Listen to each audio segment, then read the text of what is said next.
afternoon everyone. Welcome to the session on fundamentals of computers. We were discussing about operating systems in the previous section, and now there are a few more topics that are left out, that is in link with your file systems as well as operating systems.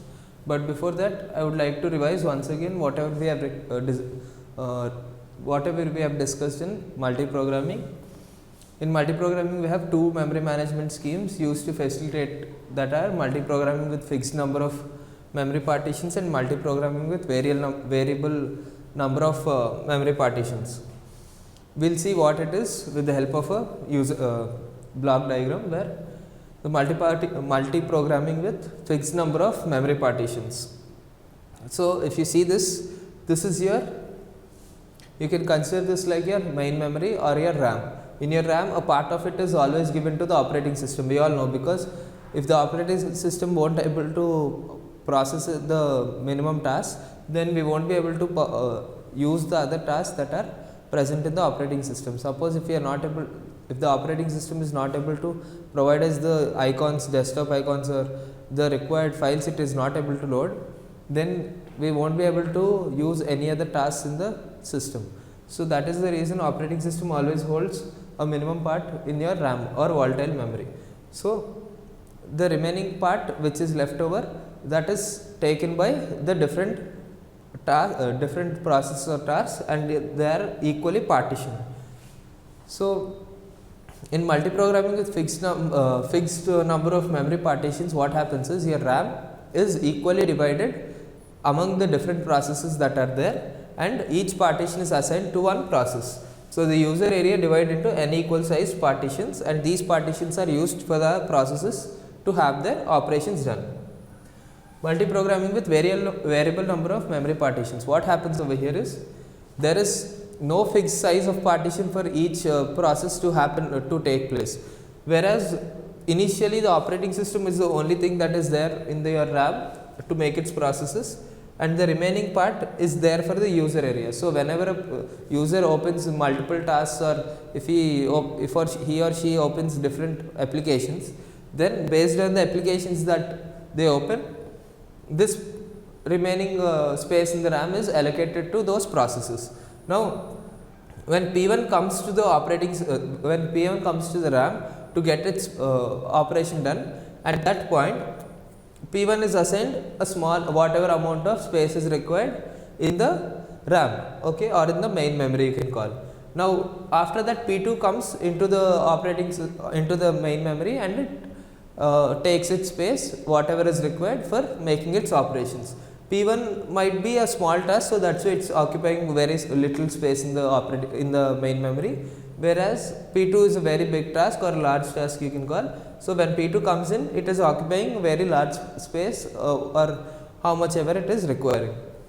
And then afterwards P3 is somewhat similar to P1, let us assume. So, that is why it is again taking only a little space that is required for P3. Now, whatever other remaining space is there, that is the free space that is there.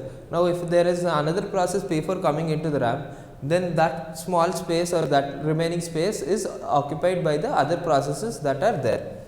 And then the number, size and location of the partitions vary dynamically as processes come and go. That means, whatever is the size of the process that is there, based on that the space in the memory is occupied, okay. And then multiprogramming with variable number of memory partitions. These are all just your RAM, you can call them as RAM, and in RAM, how is the processes being allocated, or how are they occupying its position in order to go to the CPU later and perform its tasks when the CPU is idle. That is what we are seeing now. And the operating system, as you can see in all the diagrams, like it has its own space, and it requires that minimum space to perform its operations, okay. Once it is done, P2 terminates, okay. So, this is the block diagram, and for this block diagram this is the continuation, okay. So, initially there is free space, then P1 is entering, it is occupying some space, then P2 is coming, it is taking whatever space it wants, and then P3 is coming, it is taking whatever space it wants, and then whatever whenever P2 has completed its task, let's assume P2 completed its task. So P2 terminated its task or completed its process. At that point, over here we had the space being occupied by P2, right? That is now an empty space, and some other process can occupy that space. Now P4, which is a new task, it comes, which cannot fit in free one, because the allocated wait just a minute, P4 comes which cannot fit in free one, so is allocated space from free 2. Suppose when P4 is coming in, if it is lesser than this free one space, or if it is exactly fitting into free one space, if P4 which is coming into this RAM as a new process, now we have two free spaces here, free 1 and free 2. Previously we had only free 1, right, or we were only calling it free, and after that P2 got terminated. Here we had P2 and this got terminated. Once P2 got terminated, this part is becoming free. So this will be a free 1 and this will be a free 2. In this diagram, what is happening? P2 is terminating, and then free 1, there is one free, and the second one is also, the second space is being empty now. So you can call this as free 1 and this one as free 2. At this point, there is a new process P4 that is entering into the RAM or the main memory. At this point, into the main memory, when P4 is coming, if P4 is equal to the size of free 1, or if it is less than the size of free 1, then P4 can fit over here and it will occupy this place. But if P4 is also somewhat equal to the size of P2, the size it requires for making its process is equivalent to somewhat as P2, then this cannot, the free 1 cannot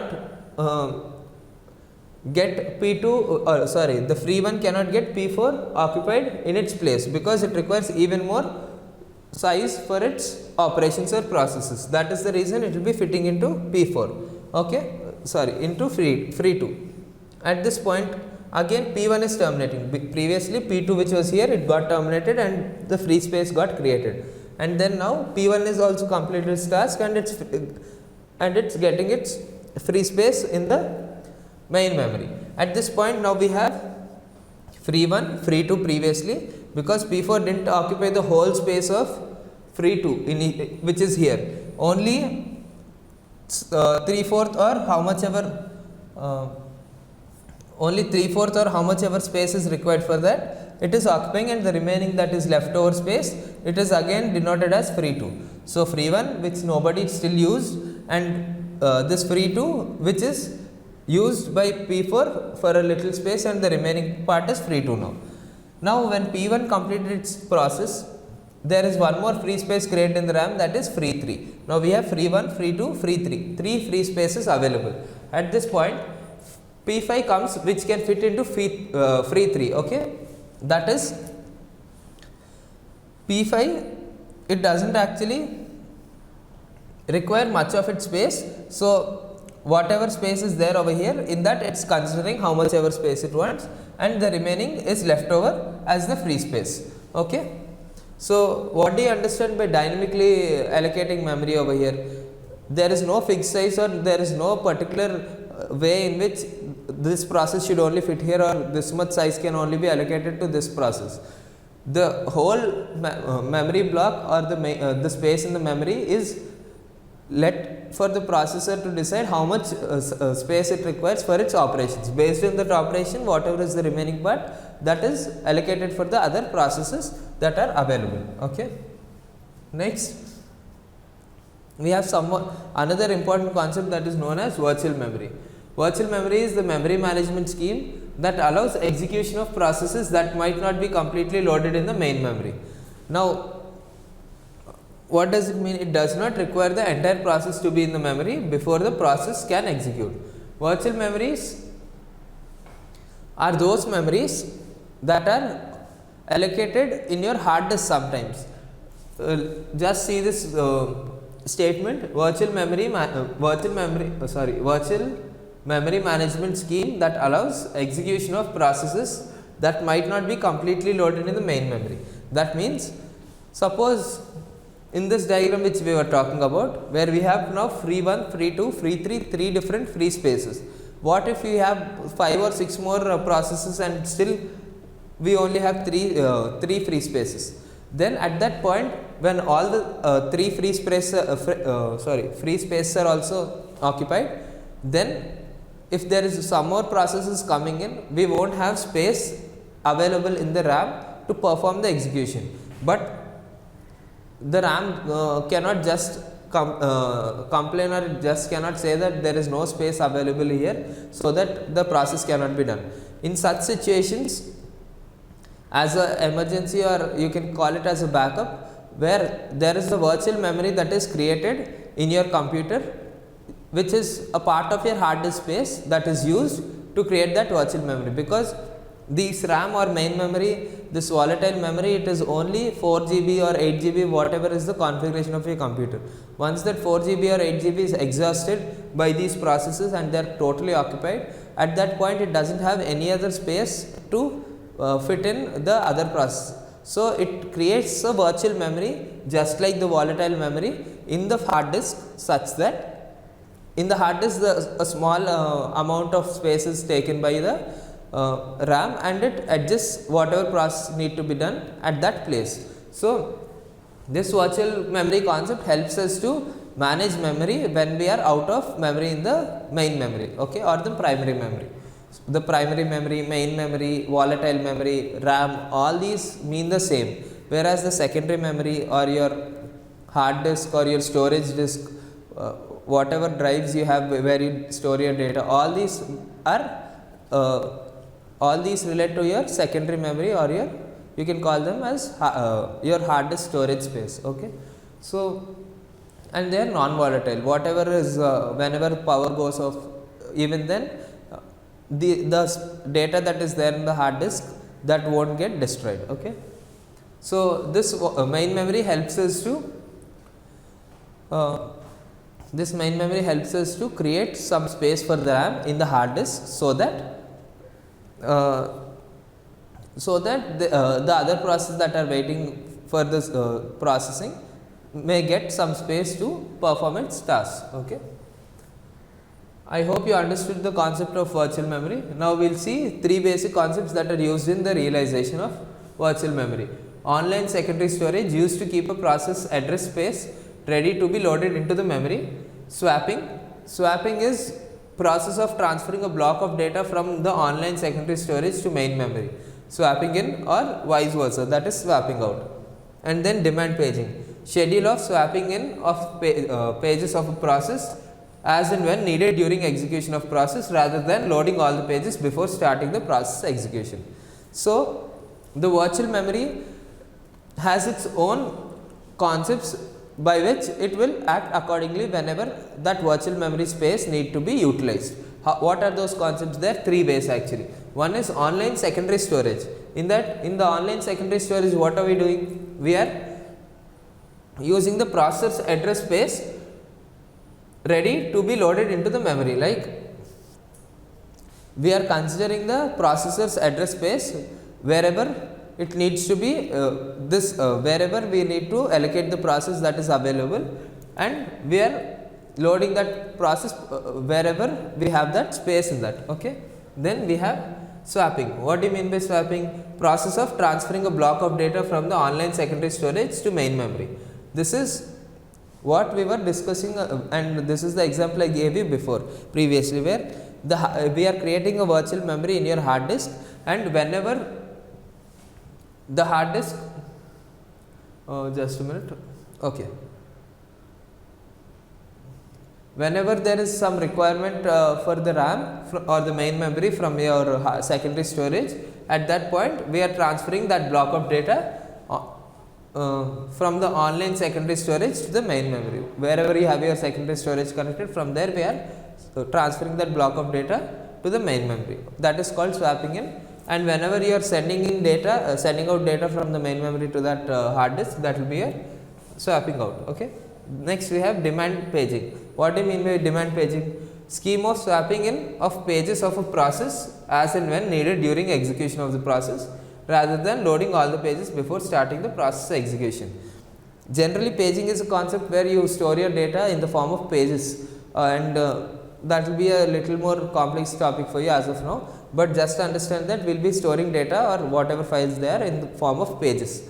Now, demand paging is something where we are not collecting all the data that is required, or we are not collecting data from all the pages for the process that needs to be completed. Rather, what we are doing is we are just first collecting what are the minimum requirements or minimum data that is required for the process, and we will start the process. Once we have started the process and moving forward, at that point we will be collecting the additional data or the data from the pages that is required.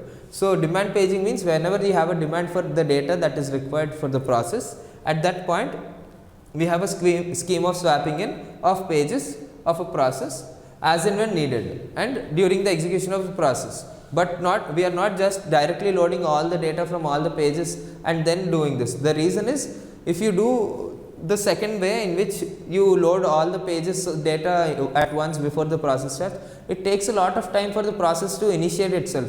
Whenever you are trying to perform a task, first of all it will collect all the data, and while collecting it takes a little more time, and it is not as efficient as the demand paging concept. In demand paging, what is happening, whenever you are trying to execute a task, first it will get and start executing.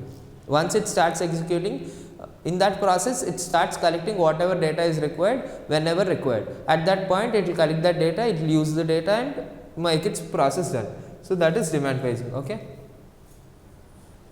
And then what are the advantages of virtual memory? Virtual memory is like provides a large virtual memory to programmers on a system having smaller physical memory. What do you mean by physical memory? Physical memory, RAM, volatile memory, main memory, primary memory, all these terms are the same. So, whatever is the physical memory that is available, that is your RAM when it is of very small size, then your hard disk will be at least much more bigger than the primary memory. Your secondary memory is always bigger than your primary memory, right? So, you have a scope, or you have that concept of where you can store the primary memory data in your secondary memory. That is, it provides a virtual memory in your hard disk to the programmers on a system having smaller physical memory. That is one advantage with virtual memories. And then it enables execution of a process on a system whose main memory size is less than the total memory required by the process. Now, we are only suppose having 512 MB RAM, or we are only having 1 GB RAM, then 1 GB in the sense 1024 MB RAM. In such cases, if the process, or there are 2-3 processes that are very they are having very heavy tasks and they require more than 1024 MB RAM, then in such cases the RAM is out of memory and it cannot allocate the required memory to these 2 or 3 processes. At that point, the hard disk will come to the rescue, and we will be able to create a virtual memory in your hard disk or your secondary memory, and based on the allocation that we are doing for the process, we are able to perform the task as and when required. Okay. So, that is what it is saying. Enables execution of process on a system whose main memory size is less than the total memory required by a process. Or even if you have a 4 GB RAM, or if you are having 2 GB RAM, and if you are trying to play a game, or if you are trying to operate a very high level software, then in such cases that 2 GB RAM might not be sufficient for that particular operation in the process. Suppose I will give you an example. Whenever you are creating animations in your computer, once you create a character in the computer, you have to render it. That means it will convert that character into the video format. In such a case, it requires so much memory, where if you only have 2 GB of RAM and the process is requiring like 3-4 GB for just converting that character that you have created into the memory or into the video, at that point there is some more additional memory that is required by the computer. At that point, the main memory or the primary memory takes the help of secondary memory and creates the remaining storage that is required in the secondary memory, and it performs the task of the user. Okay. So, that is the second point. Next, we have enables a process execution to be started even when sufficient free memory for loading the entire process not available. Virtual memories help us to enable a process's execution to be started even when sufficient free memory for loading the entire process not available. It is not only that when the process has started and then the main memory understood that if I require even more memory, that is the reason I have to go to that virtual memory which is in the hard disk. That is the second point, right? Now there might be another case where now there are 3 processors, 4 processors that are running on this RAM or your primary memory. At that point, these 4 processors are already there in your RAM, and there is a new process that needs to start, but it doesn't have the required space on the RAM. Suppose I will show you an example. Just a minute. In this concept, just consider this as your RAM, and already we have P1, P2, P3 available occupied in the RAM. At that point, there is a new process P4 coming, and it requires more than the free space that is available in this RAM. At that point, what will the RAM do?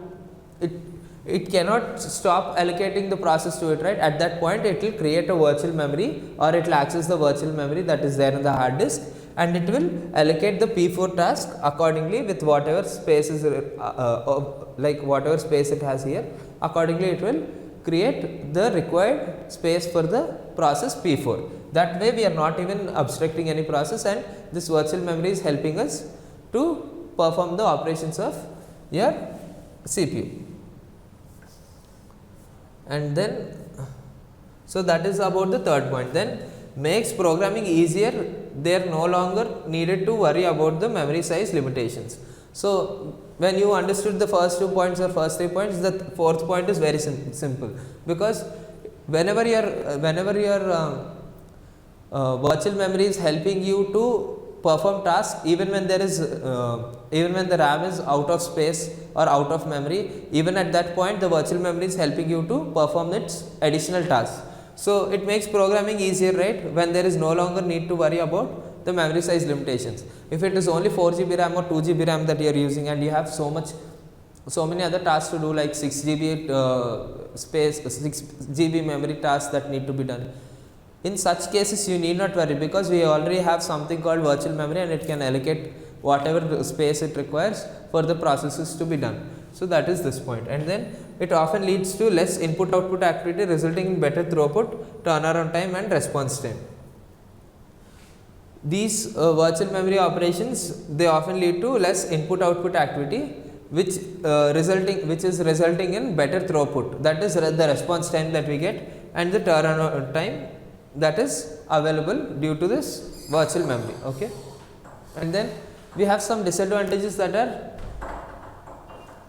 occurred due to this virtual memory. What are they? They are difficult to implement because it requires algorithms to support demand paging. If the algorithms that do not support demand paging are available, then we cannot implement this concept of virtual memory, and whatever RAM is present in your primary memory, like whatever memory is there, only with that you have to perform all your tasks.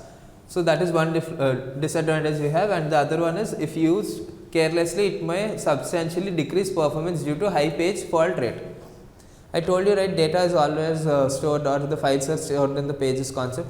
Now if the operations that are happening inside are not properly performed, then there might be so much confusion in what page has what page is loading what data, and what page is containing which data. So that is another disadvantage we have with this virtual memory. And then in the morning class we were discussing about file management, right? We were discussing like how what is a file, how can you store file, how many different kinds of files types of files you can store.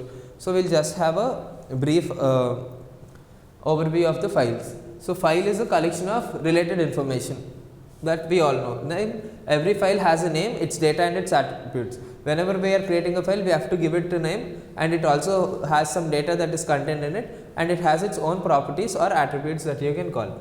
Then file's name uniquely identifies it in the system, and it is used by its users to access it. When you have a location in which you are trying to create a file, if you try to create one more file with the same name, it won't accept. It would say you have to either rename it, or you have to change the name of the file or the previous one. So why is it happening? Because every file in your system is unique, and operations are performed on those unique files by the users. Okay. And then files data is its contents. Whatever data that is there in the file, that is the content that you put inside that file. Okay. And then files attributes contain information such as date and time of its creation, date and time of last access, date and time of last update, its current size and protection features, etc. Whenever you are opening, whenever you are creating or whenever you are downloading something on your systems, there you will be having the program or application, whatever file you are downloading from the internet, that will be stored in the downloads page.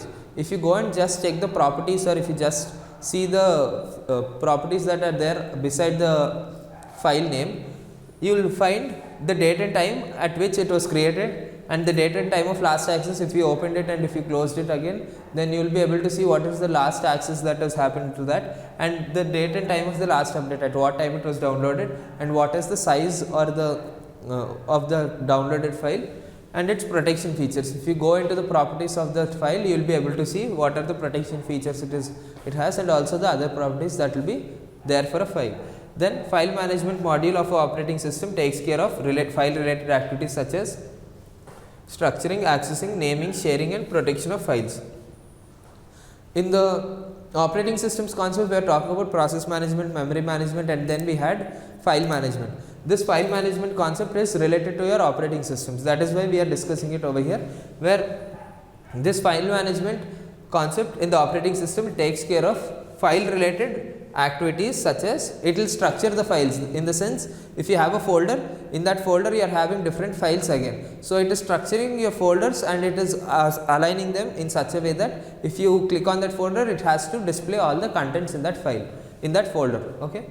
And then accessing, you are able to access those files from anywhere on your computer when you with just searching about it. We have just seen in the morning session where at the top you have a search bar. If you type the file name over there, whatever is the location of that file, it is able to access it. And then naming, it is able to, you are able to name a file as a user from the computer, and you are able to assign the file any name that you want, and it is stored in the operating system in the storage device. Okay. And then sharing, you are able to share files, you are able to copy files, you are able to move files from your hard disk or your computer to USB drives, and from USB drives to your computer and all. And protection of files, protection of files, we don't generally see it outside, but internally every file is protected. That is the reason, if you just go and see in the properties, you will understand what are the protection features that we have for files. Then file access methods, we have two kinds of file access methods. One is sequential access and the other one is random access. So in what happens in sequential access, information stored in a file can be accessed sequentially in the order in which they are stored, starting at the beginning.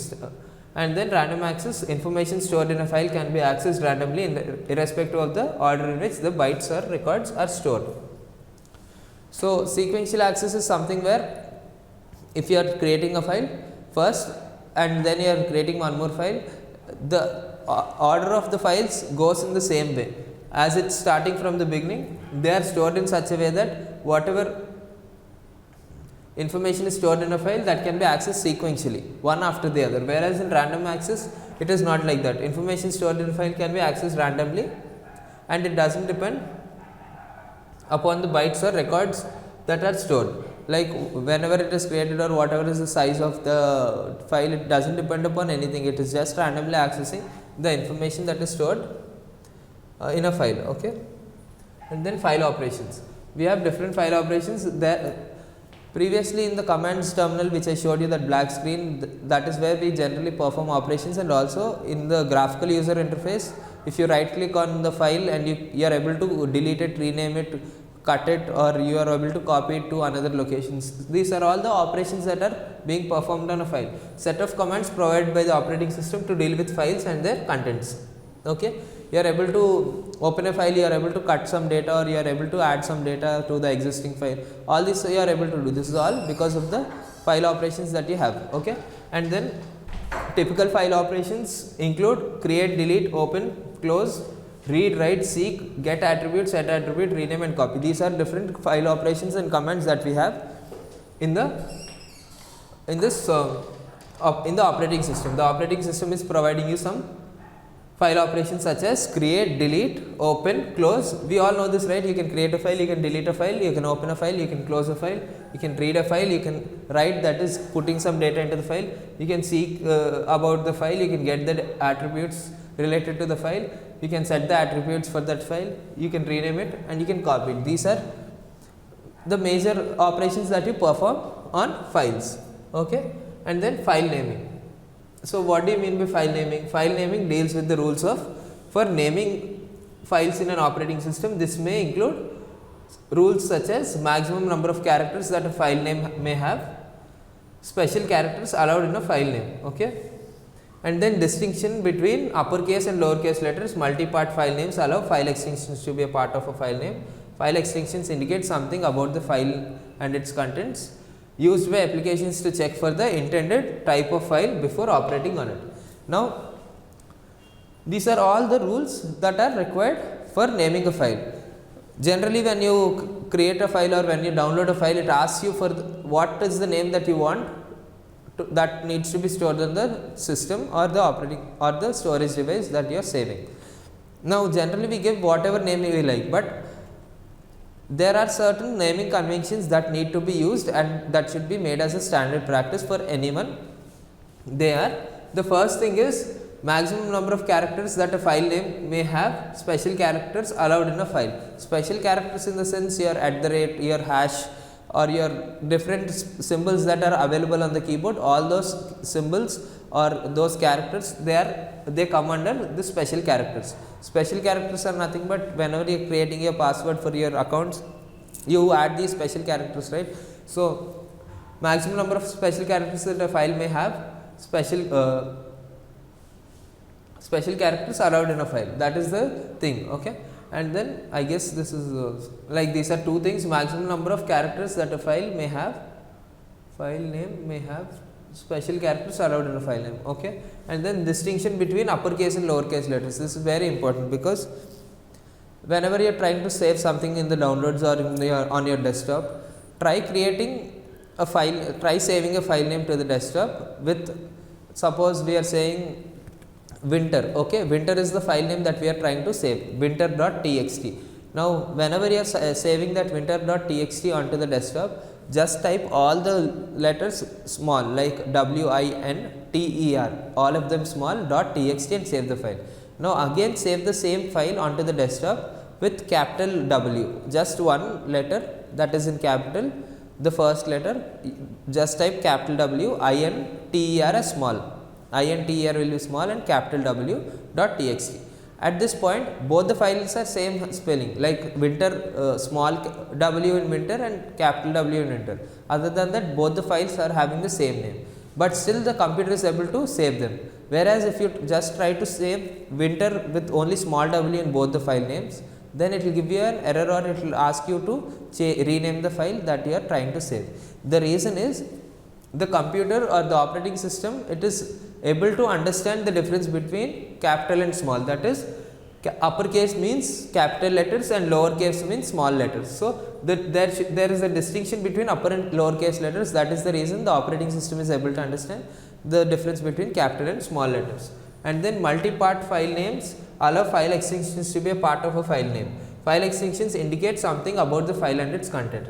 This means multi-part file names, just try to understand this term, multi-part file names, which means the file name is having different parts. What do you mean by different parts here? I was telling you about winter.txt. Now, winter is one part of the file name, whereas .txt is the other part of the file name. There are two parts that are there for this file name. But generally, what is the file name here? Only winter can be considered as the file name. But we are also including .txt. That means we want to make the operating system understand that I am creating a text file, that is why I am providing this extension .txt. Okay. So, multi-part file name means it has different parts in the file name, that is the file name along with its extension. So, multi-part file names allow file extensions to be a part of a file name. So, that is why we are able to write winter.txt and the computer understands or the operating system understands winter is the file name and .txt as it understands the extensions, it will okay .txt is the extension that the user has mentioned. So, I have to make a text file with the name winter, that is how it will understand. File extensions indicate something about the file and its contents. If you do not have .txt there, then how will the user who is using it again identify that it is a text file, a Word file or a PPT file? It is all dependent upon the extension that it has. So whenever you are mentioning the file extensions or whenever you are able to identify the file extensions, it is very helpful for the user and also the operating system to create that kind of an application file. Okay. And then used by applications to check for the intended type of file before operating on it. Now I am trying to open a Word file. Sorry, I opened a Word program, MS MS Word program. In that MS Word program, I am trying to open the PPT file. Now if I am trying to open the PPT file, the MS Word, it will understand that it is not an extension that it can understand, because for that PPT file the extension will be .ppt or .pptx. Okay. So that extension is different from what Microsoft Word understands. What does Microsoft Word understand? Microsoft Word only understands .doc. The doc is the extension for the Microsoft Word. So these file extensions help the applications to check for the intended type of file before operating on it. If it doesn't understand that file name, instead of trying to open and read the contents, it will instead make sure the user understands that this is a wrong file that it cannot open. So that is how these things help us. And then I was talking to you about file extensions, right? .doc, .pptx, .txt. They are all the file extensions. The same way we have various file extensions that the operating system can understand. They are .bas, basic source file program, .c, C source program file. Whatever C programs that you write, C is a programming language, whatever code you write, that is saved with .c, and the computer will understand whenever it sees .c that it is a C program. The same way we have FTN, Fortran source program file. Fortran is a programming language just like your C. Pascal is one more. Then object file, compiler output, not yet linked. That means it is an object file. Whenever you are working with object oriented programming and whenever you are writing some object oriented code, then you will have this obj file, .obj file. That means that is the output that is provided by the compiler without any errors, but it has not been yet converted into the machine code.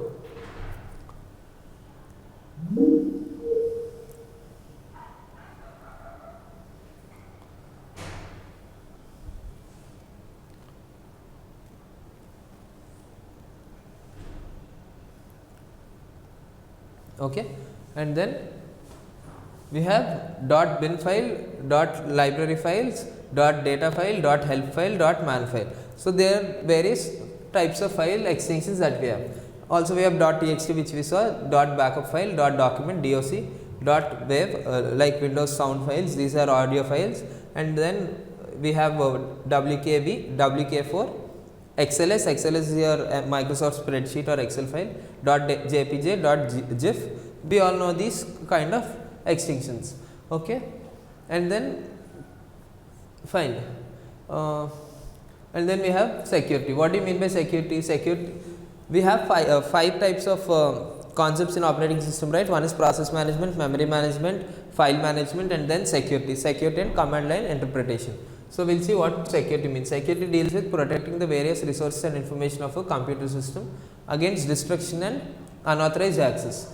So this security is providing it's protecting the various resources and information on the computer system against destruction and unauthorized access.